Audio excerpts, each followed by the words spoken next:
The Big H Podcast, tune in now. Conversations that'll wow. Laugh and learn, stay a while. Let's explore that Hilton style. From the highs to the lows, every story just explodes. Mike's got questions on the go, diving deep from head to toe. Every week the guests align, sharing moments so divine. Stay with us, the pace is fine. Every episode you'll find. The Big H Podcast, tune in now. Conversations that'll wow. Laugh and learn, stay a while. Let's explore that Hilton style.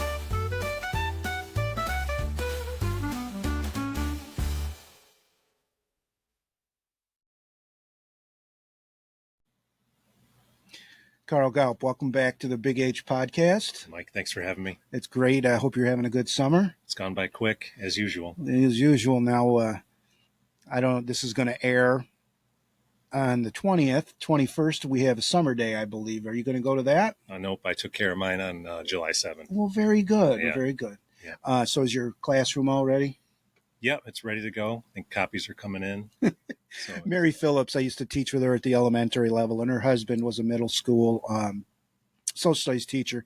And she's like, oh, yeah, you getting your classroom ready. It's like, here's this stapler. Move the stapler over there. She's joking. Yeah. And then you go into an elementary room like mine. You got to put names up on the wall. You got to put charts. Yeah. I'm not saying we got it rougher, but. Yeah, you got a lot more visual stuff that I think you need to have for the little ones. It is. And the little ones are great. The older ones are better. And today we want to talk about these little and bigger students, talking about the bell-to-bell cell phone ban that's going to be going through the school district this year for the 25-26 school year. We want to talk a little bit about the rationale, the implementation, the consequences, and how this might play out on a day-to-day basis. We're going to discuss one of the foremost proponents of cell phone banning in schools and the use of devices in society in general by Mr. Jonathan Haidt. He wrote a book that's been read by many of our administrators. Kristen Polini brought it up to me and gave me a little bit of a summary. And then you had also forwarded me a podcast on it when he was on with Dr. Jordan Peterson. But before we get into Jonathan Haidt and some of that, I wanted to ask you a little bit about the high school and your experiences with cell phones and how it's been the last 4 or 5 years in the classroom, what you've experienced socially with the students when they're outside in the hallways and in the lunchrooms and whatnot. What's been your experience? Yeah, I think one thing I want to mention beforehand is this is not exclusively a Hilton thing. This is actually coming from the governor's office, which is really interesting. But for my last 4 or 5 years, I would say in the hallways, usually I just see the tops of kids' heads because they have their faces in their phones almost the whole time they're in the hallway. There are some exceptions to that. And we have been given some leeway in the past as to how individual teachers wanted to handle phones in their classrooms. For a while, it was off and away, and then it was very discretionary at other points.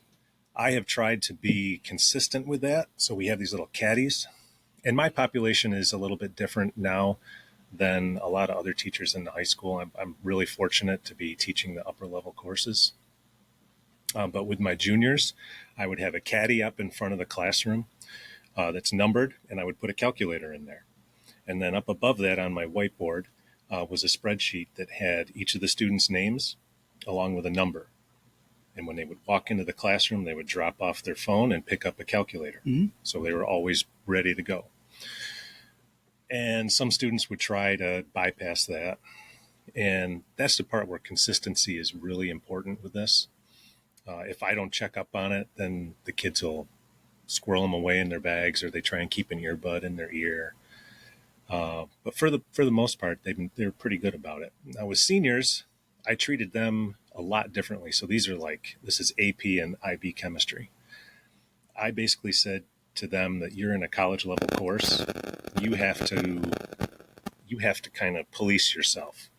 If you're going to have your face in your phone all the time, you're almost 18, you're going to be going off to college. You got to figure it out. So kind of they're more mature and let them do that. So it'll be interesting to see what happens this year with seniors. I'm looking forward to it in general. Now, I watched Governor Hochul's press conference in May when she was announcing what she had planned to do. And at that time, there were 5 states that had initiated a bell-to-bell ban.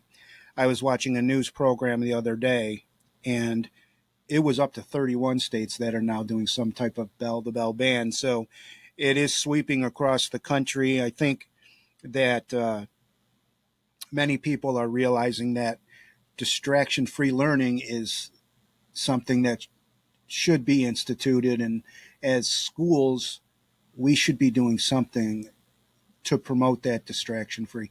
Mm-hmm. How do you see, and I know you work with maybe some of those learners that are more highly motivated. How do you see distractions propping up because of the deviceage control on their minds? Inability to focus is a big thing. And to your point about 31 states now, I think the reason that is happening is because the negative effects are just too obvious to ignore anymore. With kids, I mean, when we were in school, I didn't know what anxiety was. I'd never heard that word before. And now kids say, "Oh, I'm really anxious. I can't do this. I can't do that." They don't have those coping mechanisms. So back to your question, remind me what. No, you're pressing me on this. I think I was talking about distraction in learning and how that use of device, like let's say, for example, I'll use an example. You have kids that use their caddies. Yep. And then they go back to their desks. Okay, they don't have the device with them at their desk. Mm-hmm. Have you seen over the course of time, and I'm not trying to ask a leading question, the decrease in the attention span of the students because of that reliance on the cell phone, the TikTok, the Instagram, where they're getting that boom, boom, boom, boom, boom, and then they're sitting for maybe a mini lesson or a lesson that's longer than 8 minutes and they have to pay attention. Has that been affected in your mind or not so much? I have found that I have had students tell me that they like the structure in my classroom where they don't have their phones. They feel like they can focus more on the work. And the way that I have my classroom set up are in little pods. So there'll be 4 students to a table and they face each other. And I have found that without their phones, they actually talk to one another. They interact, even if they don't know each other really well. But if they all have their phones, like let's say I give them some work time and I'll say, "Hey, can I have my phone to listen to music?" Sometimes I'll say yes. But then the phone is next to them. And even if the sound isn't on, if it's just vibration only, they see that notification pop up and their attention is lost. Whereas at the beginning part of my career, when we didn't really have the smartphones, we didn't see that.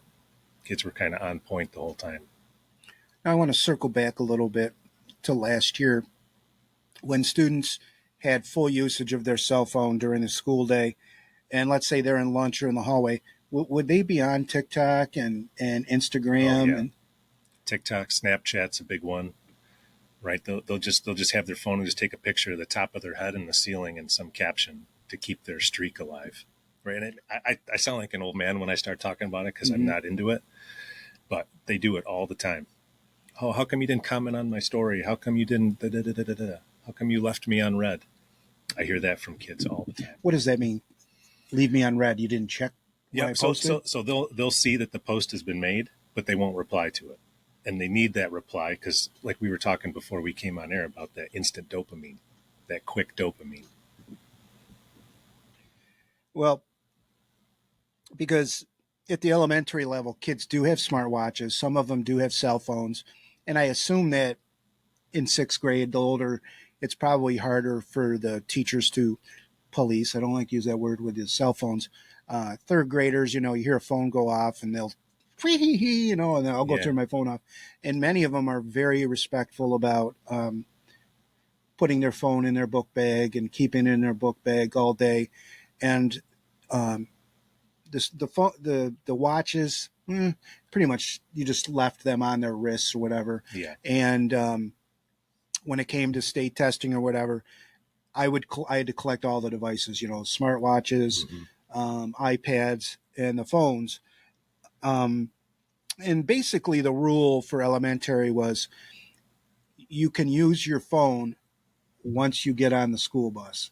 But once you get off the school bus, and we're going to talk about what it's going to look like this year, phone goes away on and off during the day or whatever it was said, and we shouldn't see it. So there were some teachers that were heavily enforced 100% with that.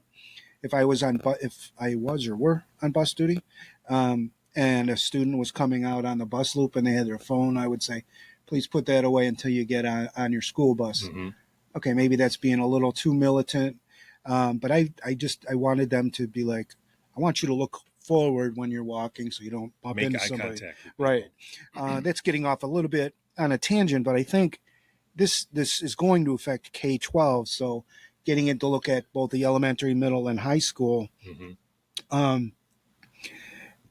Interesting that the podcast that you had sent me with Dr. Jordan Peterson, he's a clinical psychologist, and he had Jonathan Haidt, who's a social psychologist who deals more in morality.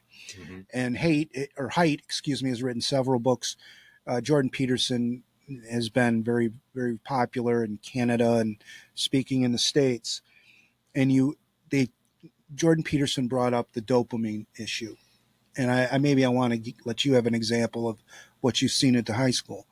And it was about slow dopamine versus fast dopamine, that rush that you get, the dopamine rush. Yeah. And there's some in slow, and then there's some in fast. Can you speak to the fast dopamine that is experienced by the use of cell phones? Yeah, even for someone like me, if I sit down and I like to watch YouTube videos, like your podcast, and good plug. Sometimes I get into YouTube Shorts, and you just, what do they call it? Doom scrolling or death scrolling. You're just scrolling and scrolling and scrolling, and then when you're done, you feel awful because that dopamine, that quick dopamine, is shut down. And the kids do that all the time. They'll call themselves screenagers, and they're not lying because they've got their faces in these phones all the time, all hours of the night. And we will probably get to that with Haidt's analysis. Slow dopamine, I look at that like maybe it's a project in their chemistry class. Let's say it's their individual investigation, their IA. They have to do a month-long laboratory investigation. And maybe they don't get the sense of accomplishment until they're all done with it, that completion. So that would be maybe an example of that slow dopamine. And to ducktail on that, or Peterson also talked about with Haidt that when kids are those screenagers and they're scrolling, many of the TikTok videos or the videos that they're watching the average time is like 8 seconds. Right. So you get a teen that can scroll 6, 7, 8 videos in a minute. And then, so that's that fast dopamine, boom, boom, boom. And then they go into, let's say, a classroom. Let's say a 50-minute classroom where the teacher is going to either lecture. Now, science, a lot of that is you're doing labs and things like that. But let's say it's an English class or a social studies class or whatever, and the teacher needs their complete attention to give the instruction first. And this happens at the elementary level. These students, I can say for firsthand, have difficulty if you have to capture them in the first 8 seconds.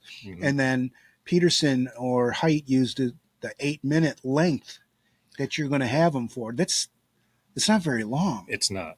And I have modified my teaching over the years also, whereas early in my career, I might lecture for 30, 40 minutes. Now I have tried to really decrease that, maybe 10, 15 minutes, make it a little mini lesson, and then give them time to work. and then try to build up their stamina. I noticed the intellectual stamina really decreased right after COVID. Mm-hmm. They just didn't have it, but now I'm starting to see the students can handle more and more of that. They're doing better with it. But you're right, absolutely. If you drone on and on, you're going to lose the kids. 100%. And I think we're going to be playing ping pong here. When I first started at the elementary level in 1999, and I'll use math for example. And let's say I was teaching how to figure out the greatest common factor. Mm-hmm. Kids would open up their math notebook. I would show an example. They would take notes, Mm-hmm. and then I would explain the process. They would write down the process. So it's going through their skull, into their pen, and onto their notepad. And this lesson would end up being 30 minutes long.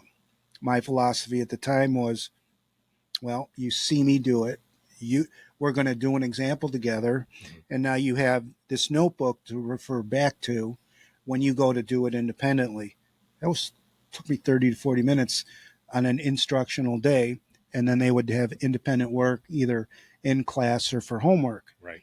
Nowadays, it's, boy, I can do this either verbally myself or use Brain Pop Jr. Mm-hmm. with Annie and Moby. You don't know these characters. I do. Okay. I know. And they can come up with a little 5-minute movie. Yep. And the kids, you watch them, and they're just like, they're just watching and listening. And I can put it out on Google Classroom, and then there's an easy quiz and a hard quiz. But there's not as much interaction between teacher student. Yep. But that, I think that's an example of fast dopamine. You've got the video that intrigues them right away. Yep. It's not Mr. High's going on for 25 minutes, and I have to write down everything that he says. I can just, by osmosis, and I tease him about that. Yeah. Take in the information, then be able to do it. But that's kind of, the mini lesson is huge now with kids. Yeah. Yeah. I know that was kind of a big diatribe from me, but nope, that's good. Now, let's go to Hilton and how this ban will affect our Hilton students. Okay. And I think we also have to talk about staff, because this is going to be a change agent for staff members as well, because everyone has that thing in their palm. Explain a little bit about how the belt-to-belt ban is going to work at the high school. So what the high school, Dr. Green has already kind of pushed out is about a 7-minute video. So a quick video that was sent to all parents, and I think students have viewed it also, explaining what the policy is going to be. Each student is going to be issued they call it a cadet honor pouch. So it's just a little like pencil or pen bag that you can zip up, and you can put your phone in there, and then that goes into your bag. You get off the bus before you get into the building, or when you get out of your car, you get into the building and your phone is off. I think they would prefer it to be off, but at least silenced, and it stays there for the entirety of the day. Do you want to talk about violations or? Not yet. Okay. Just a quick question. The pouch stays on their backpack, or does it stay in the main office of the high school? In their backpack. So they're allowed to keep the device on them. It just has to be off. But they have to be careful, because if a teacher hears it vibrating or a tone go off, that is a violation. Okay. And that has consequences. And from what I've read and seen is, before they come in the school, it's got to be off. Earbuds are off. Yeah, the earbuds, that's going to be a tricky one, because female students, they'll wear their hair over their ears and try and sneak it. Well, and boys. There are boys with floppy hairs and stuff like that. Yeah, some of them, right, yeah. But really, it has really been, historically for me, it's the girls that try and sneak the earbuds. Now, at Merton Williams, are they going to be the same? I assume so. Okay. And, I mean, what I can say for elementary, well, I guess I get into the violations, but it's pretty much that same thing. There's got to be fewer phones, though, in the elementary level. 100%. And I think over the course of the years, the younger the grades, the more phones has increased over. And I haven't personally experienced a huge problem with cell phones. This, when you're dealing with younger kids, they usually will come up and say, "Can I use my phone on recess?" And to me, that's a hard no. Like, no, you can't. Can I take my phone to play a game at lunch? No, we're not gonna go down that rabbit hole. Yeah. So I think for the majority of this podcast, we're going to be addressing high school and how that's going to be. So you did bring up the consequences. Let's go into a little bit about how that's going to work. First violation, I believe, is a confiscation of the device. And this is all in the student handbook and also the shared expectations for all staff in the high school, which has been shared out. I think the phone, the device, so earbud, smartwatch, phone, iPad, I think it includes that as well. Some kids like to use those, will be confiscated and turned over to the appropriate administrator. I believe there's a contact home about the violation, and then the student is assigned an after-school detention either that day or the following day. That's on the first violation. First violation. After that, the language in there, I believe, is just escalating consequences, and I don't recall the specifics of what that would be. And I also don't believe that there's a reset. So, like, let's say at the end of a quarter, your number of violations doesn't clock back to 0. I think it's cumulative. So the first few days of school are really going to be interesting. I'm personally looking forward to it. But like you mentioned earlier, it's being a good role model as a teacher. So that's really going to be key, is a consistency between the teachers. If teachers are buying in and they're doing it, then I think it can be successful. And part of that, I think, this is just my own opinion, this isn't the district's, but I don't think teachers should be using their phones during the day either. I think they should be gone. Set the example. You shouldn't be checking your Facebook page or shopping or doing whatever you do on there. Wait till the end of the day. And I think that when the kids see us do that, they see that structure and they respond to that. I think they crave it. I do think, monkey see, monkey do.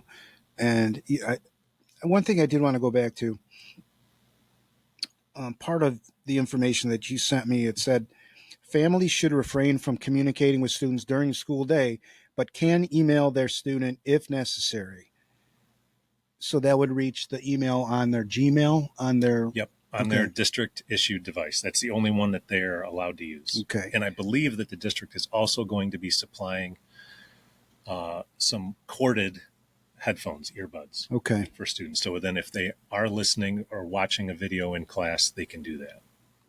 And it said, in the event of a family emergency requiring communication, families can call the school and we will promptly contact the student. Yeah, like when we were in school. Right. And talk a little bit about the communication methods that the school has on hand already. I mean, okay, very simply, every room has a phone in it. Correct. A landline. Yep. Talk a little bit about the other communication methods. Well, we're also using Remind. So I believe parents can subscribe to that. I know for my daughter, I would get reminds frequently about band and chorus practices. So I suppose the district could implement that. They robocall as well. Other communications. Well, I also think this year the district had purchased Remind for a couple of years, and now they might go to this system. I think it's called Parent Portal, and so I think teachers are going to have the option to use one or the other. Yes. The nice thing about these is that when you, as a classroom teacher in elementary, I plug in all my students' parents' numbers, both contact 1, contact 2 from Infinite Campus. Are you aware of those? Yep. Okay. As a parent, you are. And then if there's something that I need to send out, hey, homework tonight is read 20 minutes. Boom. It goes right to their phone. They all know that. Right. I can give an example when we were going through some bomb threat fiascos that one year, which turned out to be a hoax. And when, Correct. is, to me as a parent, that would frighten me because the whole district was affected at the same time. So you were having a hard time spilling out buses to each of the school districts. You had kindergartners versus 12th graders, getting the message.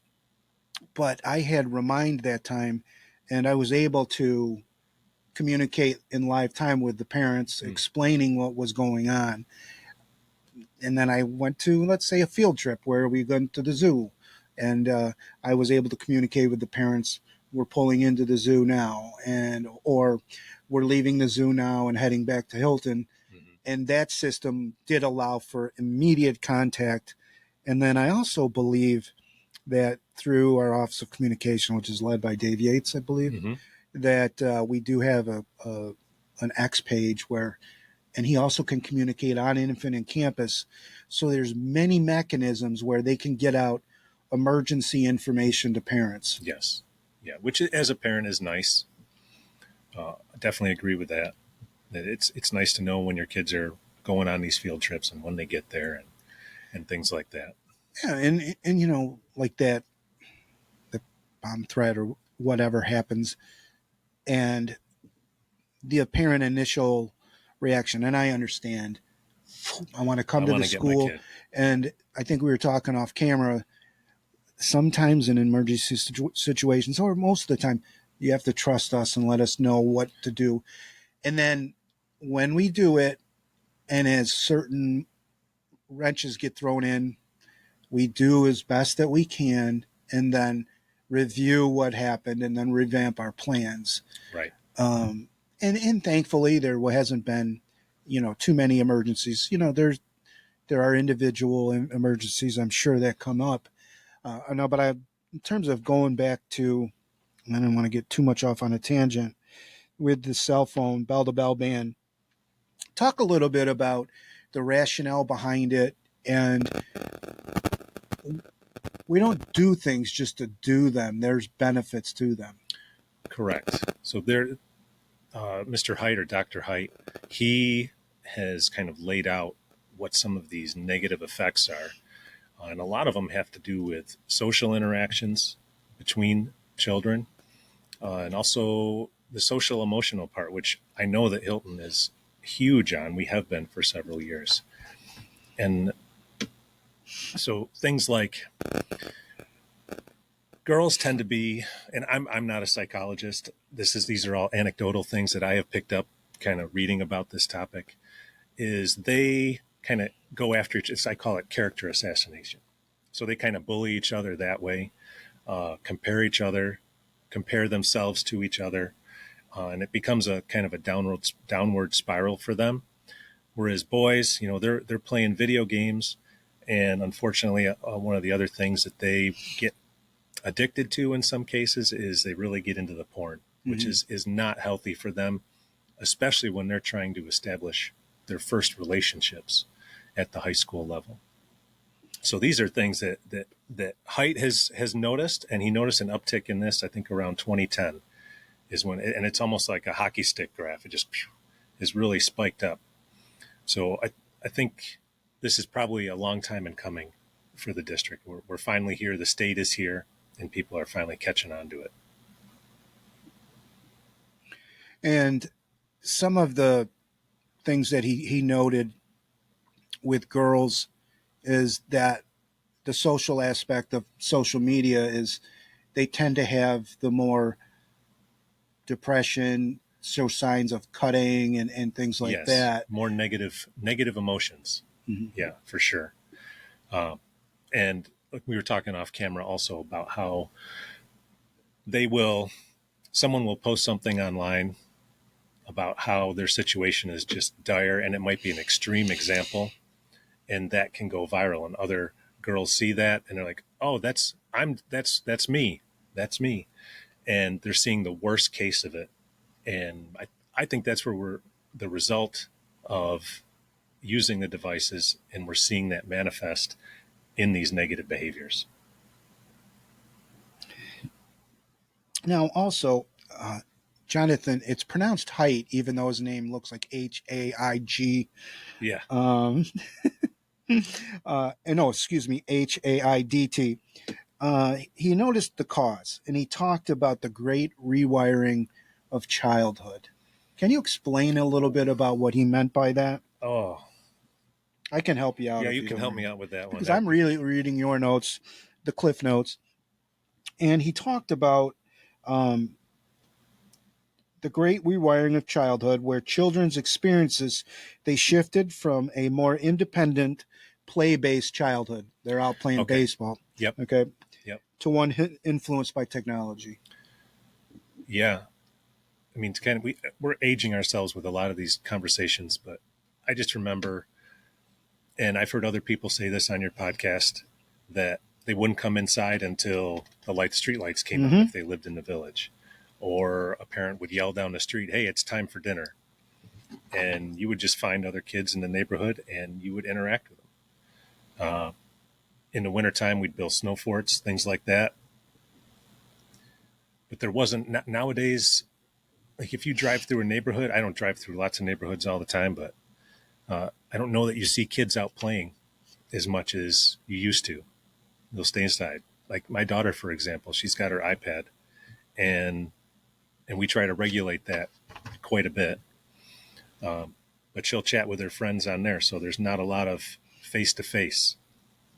But whenever we get an opportunity where we say, "Hey, you want to have a play date?" Boom, we're all over that. So we'll try to encourage that sort of thing. And I think at the elementary level, I want to talk a little bit about the play date experience and what I've noticed, and I think I'm going to try to institute that with my parents this year, is my wife and some of the other teachers, what they do in the beginning of the year, they'll say to each parent, do I have your permission to put your phone number on a class roster? So if little Johnny wants to have a play date with little Yep. Ricky, the moms can call each other. That play date is so valuable to the kids because they're not playing. I'm using boys too much, maybe, but they're not playing Call of Duty and they can talk on their headsets. They're going over and they're running around and jumping in the pool. Yeah. Yeah. And that's huge for Return social development. return of the play date, I guess, is what I'm. Yeah. And I think it's something that I might try to use, and hopefully, with the blessing of the parents in my room, it would work out. Because so many times, I think a child goes home and they say, "Well, I'm having a problem with this student." Well, mom doesn't know that other student, and Yeah. maybe the other student is at fault, but maybe you also share some of the responsibility. But if you get to know the students in the class, you might have a better perspective as to maybe how my child can improve in this relationship, or maybe the the addition of what they're doing is creating something in the problem. And you Yeah. get to that by a face-to-face interaction with the kids. Yeah. Yeah. And I think that goes to parenting also, and that we need to try to be maybe more involved at home with our kids. Right. I mean, I get home from school, I'm tired.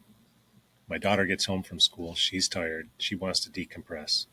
But maybe there should be more time between a parent and their kid instead of just say, okay, you're going to go on your iPad for an hour. All right, I'll see you at dinner or something like that.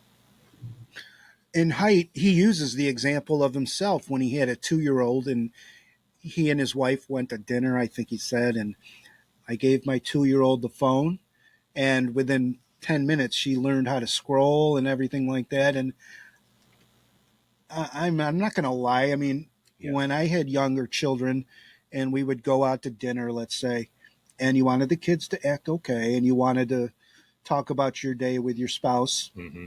sometimes you'd maybe give your child an iPad and they would be glued to that and things Yeah. like that.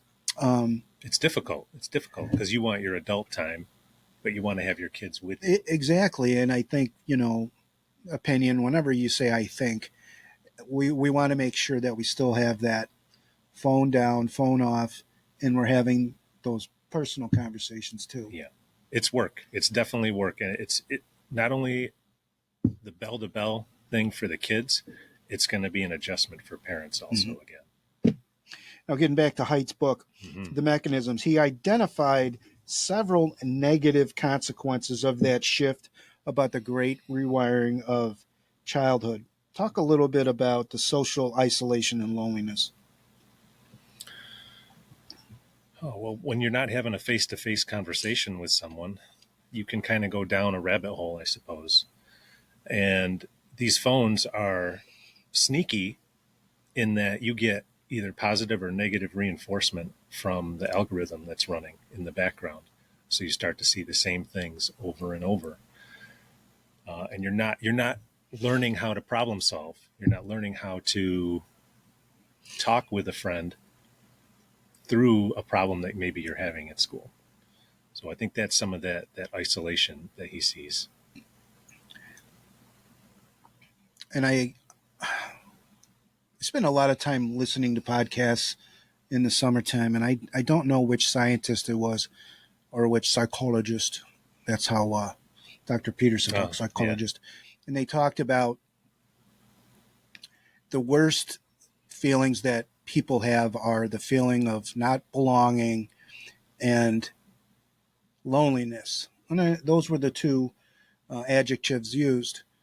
And the age groups that are most affected are young kids and our oldest population, and that they feel the most lonely, and then also a lack of belongingness. So, it spoke to me like, not only is this good for our students, but maybe, grandma who you haven't talked to in a while or seen at the assisted living home, Yeah, 100%. Text messages is great, but a nice phone call is better. Yeah, it's not the same. Haidt also talked about sleep deprivation, and I mean that's always a teenager issue, right? Sleep deprivation. But I think he mentioned in his either in his book or I've heard it from other podcasts that I listen to is, your phone should really be on airplane mode when you sleep at night. You don't need to be getting those notifications. And I hear students say, I have 5 alarms set and none of them woke me up. And this is getting off onto another tangent, but we talk about shifting the start of the school day also. And some districts are doing that. And I've had students tell me, well, that's fine. I'll just go to bed an hour later if they're going to start the school day an hour later in the day. So the sleep deprivation, again, I think that could be a parental thing where we come in and say, lights out. Like when they go away to summer camp, they have lights out at 9:30, lights out. Oh, but my homework's not done. So this gets into a whole lot of other issues too, like time management and responsibility. And the phones they have to be a huge detractor from that. I mean, not only having the phone with them when they go to bed, I mean, there's been many studies that have said, cut your screen time off 1 hour before you go to bed. Get that blue light or whatever it is. 100%. All right. Social comparison and perfectionism due to the social media platforms. So I guess that's where we kind of talk about people post and they live a life that is different from yours. And it's very difficult for especially young people to compare themselves, or they try to compare themselves to those people. And it's an unfair comparison, which leads to negative emotions, I guess, and then the anxiety and the other negative emotions that we see. And I think with girls, and they say, okay, let's say, oh, I want to be thin like that, or I want to, and they start to see these images, and it might not even be their own friends or students in their building, but other stars on the music stage or things like that. And it's just such an unrealistic thing for these kids to have to experience and try to emulate. Yeah. And so limiting that technology hopefully will aid some of that. Now, what would really suck is if the kids don't have their phones all day and then they go home and they binge for the next 4 hours. Which that's going to happen, I think, and Yeah, for some students who go home and their parents are still at work, there won't be that kind of oversight unless it's a conversation between the student and the parent saying, now I'm going to institute a code or a time limit on whatever activity you want to do on your phone. And I think maybe towards the end of this podcast, there are some suggestions that have been put out on the Hilton Central School District website for possible correlation between parents when the students get home or their own children, because this is going to be an all stakeholders effort: staff, administrators, yes, students, and parents. Yep. One of the other issues Height noticed was addiction and attention fragmentation. I think we've hit on a lot of that already. Yeah, what phones do. I think so. And who knows if there's any relation or correlation to the rise of ADD and ADHD in students? Does that have to do with the phones? I don't know. I'm sure there'll be lots more studies done on this as these 31 states implement these bans. And the thing is, you want your narrative to be proven. You can find any study out there. I caution myself when I start saying this study says this study says that, because you can find just one that'll support your narrative. Yep. You get your confirmation bias and then you're done. Exactly. Yep. I think we're just trying to speak to our experience from being inside the classroom. Yep. And parents ourselves. You just piqued my interest to what you were just saying about something. The ADD or the ADHD? Yeah. More boys are afflicted with ADD and ADHD. Yeah. And Peterson brought up something to Dr. Height that kind of flustered, but Height had never thought of it this way, but that ADHD medication, or Ritalin he was talking to, had one of the main things is it wanted to suppress the competitive aggression that boys are internally grown up with. Mm-hmm. It doesn't matter what boy it is, like they're more rough and tumble than the girls. Yes. And Height really was like, oh, I had never thought of it that way. Yeah. I see it. I see it. Like, yeah, there's so many different avenues that these phones, I think they open up to discussion. Mm-hmm. I see it as a coach. Sometimes kids don't know how to be competitive. And I don't know if that has to do with ADD or ADHD medications or not. And again, I don't mean to, again, this opens up to other topics, not just with cell phones. I forget what coach I was talking to, and he was coaching a female team. And he said, in my practice plan, I have built-in spots for the girls. You can go over on your phones and check out the Instagram and all that. And he said it worked pretty well, because that was their break time, and they went over and that's what they did. So I wouldn't have thought of that. Me neither. Also, staying along with Height's thing, he did come through with some solutions. Yeah, I really like the solutions. So free play, like recess time. And I think PE should be like that too for kids in school. Certainly there are some instructional components in PE, and I'm not going to knock a PE because they have a very important job. But restoring that free play and that independence, limiting the smartphone use was another one of his points.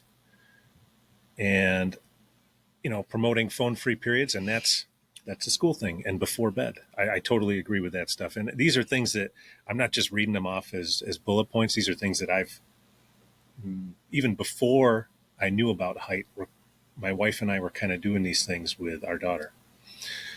And we have often talked about restricting social media. And I'm pretty sure, if I'm not mistaken, your daughter didn't have a lot of social media in school also. And it was difficult for her. Because everybody else had it going. Everyone else had it. Mm-hmm. Right.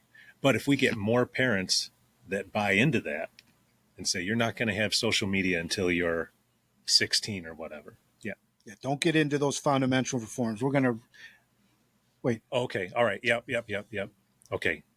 But I think if we have more parents that buy into that, then people like your daughter don't feel like they're missing out, because everyone is kind of at the same level.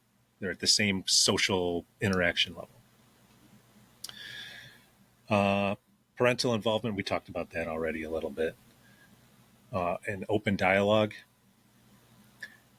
I talk to my students about that every year. I'm pretty blunt with them about it. And I talk about how the girls, you go after each other on social media, and boys, you're looking at things that you probably shouldn't be looking at. And they kind of, they'll nod, and because that's what they're doing. Right. Yep.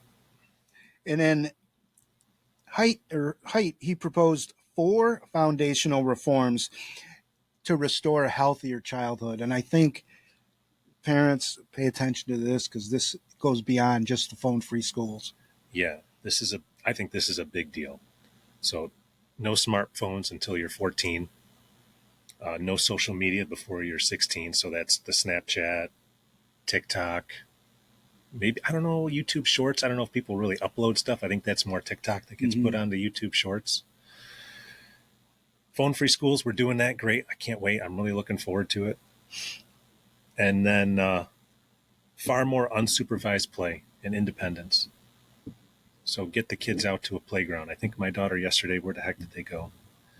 They went to the town park, Parma Town Park here, with a couple of her friends, and they played for an hour.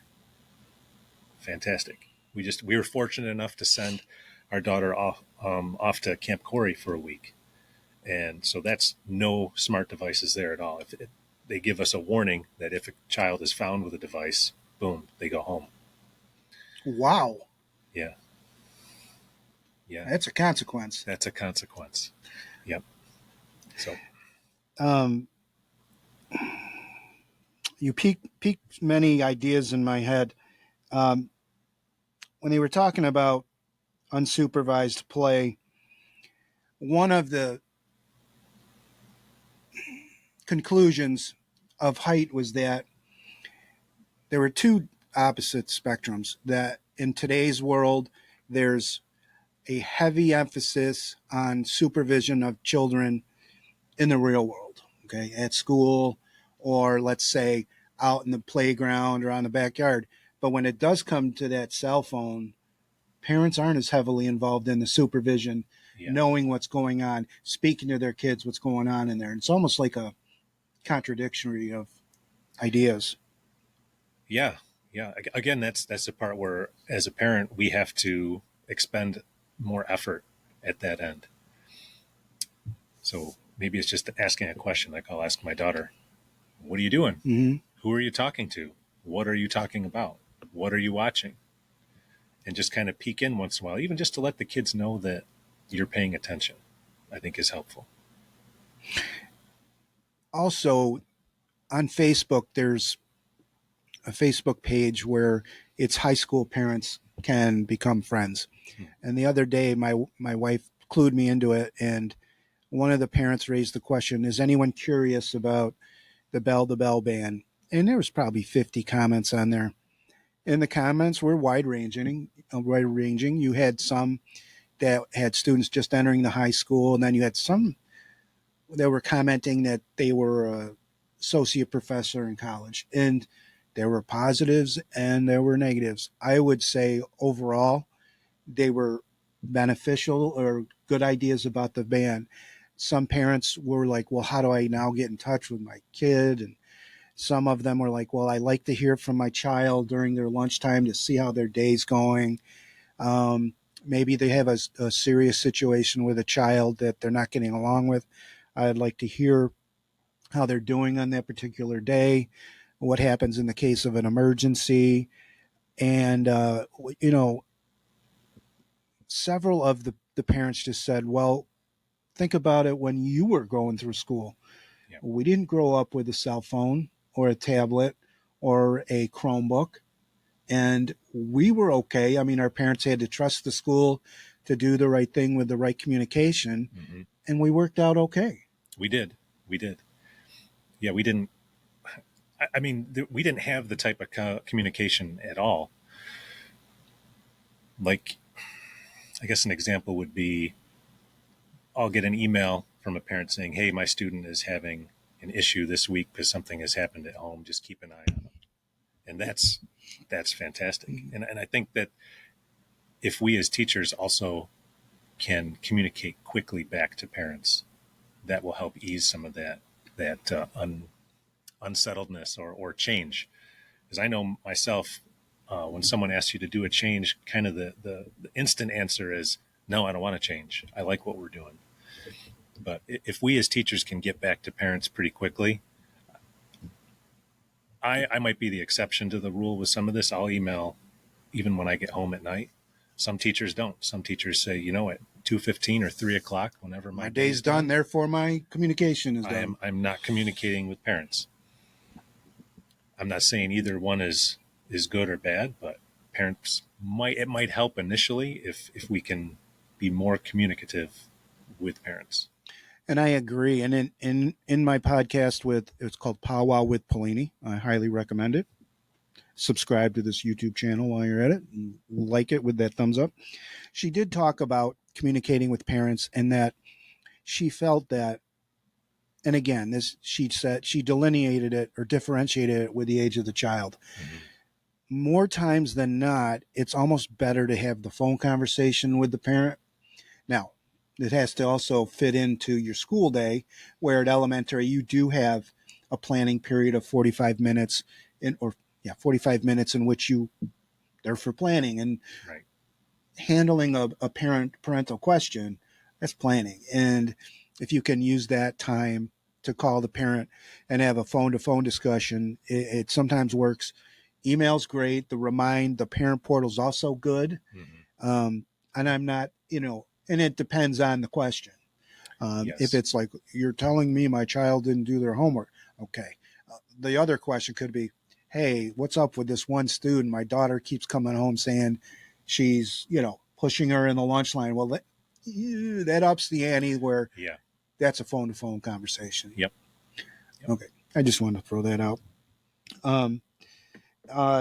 I do like what one of his foundational reforms is the unsupervised play, but also at the elementary level, we have built-in recess on the playgrounds, 20-minute slots.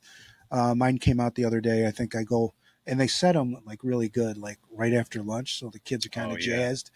And in elementary level, you either do recess after lunch or you do a read aloud to bring them down a little bit. Yeah. But there are several teachers that I work around with that in order to handle that. Boy, we're getting off a little bit from the band. They'll take their kids out right away, rain, snow, or shine, and just let them run around. We'll get that email saying make sure they have warm clothes. Warm clothes and hats and gloves. Otherwise, they can't go out. And unfortunately, I might have to send them to the library, or the whole class can't go out. Yeah. Couple more topics here before we wrap up. Okay. Again, how will this affect teachers and staff, do you think? Opinion or what has been stated from your administrative group? I know there is one class in particular, our forensics class. Well, I think it's hair analysis, and they use microscopes, and they have an attachment, or the students have been using their phones to take pictures and then put in a report. So that's going to require some sort of adjustment. And I know that there were concerns from those teachers about that. Maybe a photography class also, because the cameras on these things are really, really good. And so that's probably saved the district some money too by not having to buy a lot of cameras for students. But otherwise for teachers, I think we talked about the consistency, and it's going to be some work. I think it's going to be some conversations between teachers and their students to build that relationship, which is probably the biggest thing, is build that relationship with your students. And then being consistent early on. I don't like to say, put the hammer down early and establish that this is what we're going to do. And you could probably throw someone under the bus. You could throw the state government under the bus and say, look, it's not my rule. This is the state's rule. We're just following it. But also communicating with them what the benefits are, what's going to be good for them. Why are we doing this? So ask the why question.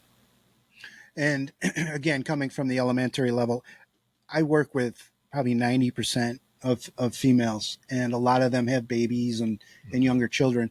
And I think, it's that I dropped them off at the sitters. Maybe they're sick or something. I think they're still going to have some way of being able to have that Yes. instantaneous update from a sitter or a doctor, set a doctor's appointment. But again, there are moments in the day where you can use your phone, not in the presence of students, and still set that good example. But I do believe it's going to be a learning curve, because even me and my friends that I work with, I always see their cell phone in their back pocket or carrying it when they're walking their students to class, and if you're out on the playground, and you might get a notification of an email, so I think it's going to be a big thing there. Yeah, and I know I have heard the counter argument that teachers are adults, and we should know how to regulate ourselves with that use, and that I should be able to use my phone during the day because I am an adult. I'm not a student. So that's going to be it's going to be an adjustment. I guess we'll find out how things kind of shake out once all the kids are back in school. And before we get to the last thing, which is the suggestions for parents, I just did find my research for the elementary level on how the bell-to-bell is going to work. First time a student's personal electronic device is seen or heard by a tone or a vibration, the child will receive a warning and the parent guardian will be contacted. I would assume most teachers would just email or send a reminder, hey, it went off. If this occurs a second time, the device will be confiscated by staff and turned into the main office. The parent or guardian will be contacted and they will be assigned a consequence. This must be for elementary. This is elementary. Okay. So the consequence, we don't have detention. This is something that wouldn't receive an in-school suspension. I don't know what it would be. See, so there's still some nebulous in this. Should go to my brother Dave. He wouldn't tell me the word to use. Yeah. The device is returned at the end of the day, so the student loses it for the end. So it kind of ramps up by each occurrence. If this occurs a third time, the device again will be confiscated. The parent guardian will be contacted and required to pick up the device, and they will be assigned a consequence. Not the parent, but the child. Now, this is where it gets a little sticky, because now you just can't give it back to the student and they go home. Mom and dad got to come in and speak to an administrator. For any subsequent incidents, a student's personal electronic device is seen or heard, a family conference may be requested where we devise a plan to determine the appropriate next steps. Mm-hmm. So in school, we have things called learning plans. This could be a learning plan for use of the device. The school doesn't want to go to this length, believe me. Yeah. Refusal to turn in the device upon request would result in an office referral and consequence. Again, the school doesn't want to go into this type of thing, but I think it needs to have documentation as to what would happen. Yep. I think for me, what I'm going to do if I have an issue is I'm just going to call security and say, you need to come get this student. And then the confrontation is no longer between me and the student. It's between security and then administration. And again, because the older student you get, I think the more confrontational they're going to be. You're not going to do this to me in front of my friends, or I have a right to have this, you know, and that's going to come into question too. It is. Yep, for sure. And really, I think what we have to circle back to is this is all from the governor, and it's about distraction-free learning. I do believe in my heart of hearts that other states that have done it, their learning has improved, their test scores have improved, their production has improved. So I think that's a good thing. Yeah, I see all positives from this, really. Now, here are some suggestions. Did I send it to you? Yep. You put it in if you want to talk about the first two, these are on the school district's website. All right. So screen time limits. We do this with my daughter's iPad. Is we can set up a code, and there's only a certain number of apps that she has access to. And we can set a time. She goes, can I have some more time on this? And I think we can do 15 minutes, 30 minutes, or an hour, or all day. And we'll just put in the code so that she doesn't see it, because once she knows the code, then the game's up. And then she has that time, and that's it. Turning off notifications. Yeah, yeah, yeah. That's definitely going to be a good thing. Tech-free zones. Yeah, like summer camps, things like that. Encourage hobbies. I mean, it seems to me that elementary kids, they're going 6 ways from Sunday. Well, I mean, there's so many things. There's band. There's a lot of clubs. Mm-hmm. There's sports. There's dance. There's cheer. There are a lot of hobbies out there. I think the best thing is just get them home and they can run around the neighborhood for a couple hours too. Yeah, that's a hobby. That's mm-hmm. a lot how we grew up, but it's that individual play that we kind of have to expose them more to and let them branch out. And sometimes it's more work. It's like, I know where you live here, you're not really in a neighborhood. Right. Where I live, I'm not really in a neighborhood where there are kids running around all the time. So that requires a little more effort, like as opposed to where you grew up in the village, and even on where I grew up, mm-hmm. outside of the village, we had a street and there were kids outside all mm-hmm. the time. And when I was growing up, on Gordon Avenue, it'd be like a Saturday or a Friday or whatever after school. Hey, let's play baseball. And that's when you had the landlines primarily.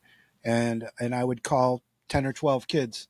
Hey, let's go meet at West Avenue. We used to call it then in Quest. Yeah. And we'd go down in that pit way down low in right field from Schwanke Field. And we'd play baseball for hours on end. Yep. Kids from other neighborhoods. It was great. I mean, I know safety is now an issue more so than ever. Yeah. So we also have to consider that. Yeah, for sure. Yeah, you're just not going to send your kid walking down the street as readily as we used to. Talk about the removing time-wasting apps. Oh, interestingly, I've heard people say that TikTok is valuable to them, adults. Well, I mean, if you really want to look at it, it's owned by the Chinese, and supposedly it's an app for our information. But yeah, I could probably argue that any of these apps that we use are collecting data. I don't think it's a secret anymore. Right. Yeah. All of a sudden, you talk about you talk about a topic, and then you're getting all these. Right. Yep. You get the same thing. Mm-hmm. It's weird. Maybe Snapchat I would consider a time-wasting one, because they can group text and things like that. I know, just for me, my daughter's she's not going to have Snapchat. It's not going to happen. Mm-hmm. Track usage. Yeah. Yeah, I think you talked a little bit about that with the time limits and the screen. And yeah, I think it might be, okay, let's see who can have the least amount of screen usage. And I think the phones do monitor that, don't they? Do every Sunday. Every Sunday I get it like, you have used so many hours. Yeah. I kind of like that one. I've had my students in the past open that up and just have a revelation how much time they're actually spending on their phones. And some of them are dumbfounded. So I'm like, yep, I do. 7 hours a day they're on their phone. It's insane. It's crazy. And that's a normal length of a school day. Yeah. And I think what you were interesting because you said it earlier. Are they just going to binge it once they get home, and they're just going to catch up for lost time in the school day? Yeah. Like their phone's going to be blown up. Although maybe not, because maybe they're not getting all those notifications during the day, so there really shouldn't be that much on their phone. Mm-hmm. But yeah, as soon as 2:15 at the high school, they'll probably be racing out of the school to get their phones. Yeah. Store and charge devices in a central location of your room, and this is interesting, outside a bedroom, so that child can't have it in their bedroom. Now, then they're going to say, well, I need to set my alarm. Well, maybe go back to the old-fashioned alarm clock. Right. Yeah. I was thinking that too. Yep. And this is an interesting one. It's our last one before we wrap up. Create a communication plan for the family when texting during the day is unavailable. That one I haven't really thought through very much because my daughter's 10. Do you have a family email? I don't for the Gmail. How would that work? Your daughter's 10, so she's young. Yeah. I mean, I have older children, but can I don't even know. Can parents right now email their younger children? Is that, I don't know. At some point I heard the email was disabled. Was that between students? Definitely between students. I don't want to relay any information that I'm not sure of. Yeah, I had heard that, but I'm not sure if that's a thing or not. It's going to definitely require some behavior changes. Mm-hmm. Communication plan for the family. I don't know. That one I don't worry about as much. I don't think about as much because if I have a problem, I'm just going to call the school. Mm-hmm. Like, hey, I need to get my kid out of school early today. Yeah. Creating a family device and media plan that fits your household needs can be a proactive way to support your child's well-being and academic success. So ultimately, that's what we want. We want the kids to be successful. That's the bottom line, but it infringes upon their independence and their, the way they've been rewired since 2010, 2012. Yeah. And to reverse, is to go back in time, and it's going to be hard. And I do feel for parents. Teachers are going to have a rough go of it, administrators, but I think if we all work together, this has a real shot of making a difference. Yeah. Especially if we're consistent with it, it's going to be more difficult for the older kids. Mm-hmm. But if we start the younger ones with this, and that's just kind of the expectation, then maybe we can go back a little bit. Yeah, so my suggestion would be, older kids be in touch with your teachers. Same thing with the younger students, and be in touch with your administrators if something goes awry in your mind. And I mean, they'll talk to you. I mean, I've never had an experience with my VP who supervised me that she didn't call a parent back if they had a concern or an issue. But I guess my best thing to parents, good luck with the school year with the implementation of the bell-to-bell ban. Carl? Yeah, try and have some trust in the process. We're not doing this to be punitive to students or parents. It's really what I hope is in their best interest going forward is when they become adults. Well, and I have to wish you a good school year. I know it's going to be starting on September 3rd. Thank you very much. Yep. September 2nd is a superintendent's conference day, so no school for kids. Teachers will be there going to have meetings and department meetings, grade level meetings. And then September 3rd, we're back at all systems go. 40 weeks. 40 weeks, and with a bell-to-bell band starting out. Those of you that have seen down in Elise Grinnell, a graduated senior, worked on the Big H podcast for us, and I'd like to give her a nice shout out for what she did, and you can see it there with the microphone. She did a beautiful job, Elise. Thank you so much. If you like what you saw here, subscribe to this channel, turn on your notifications, and you'll be notified every time there's a new podcast up and running. Follow me on X, Spotify, and Apple Podcasts at the Big H Podcast for future shows. This has been Digging Deeper with Doc with the Bell to Bell Band. Lots of alliteration there. Lots. Thanks, Mike. Thanks for having me. Have a great school year. You too, sir. The Big H Podcast, tune in now. Conversations that'll wow. Laugh and learn, stay a while. Let's explore that Hilton style. From the highs to the lows, every story just explodes. Mike's got questions on the go, diving deep from head to toe. Every week the guests align, sharing moments so divine. Stay with us, the pace is fine. Every episode you'll find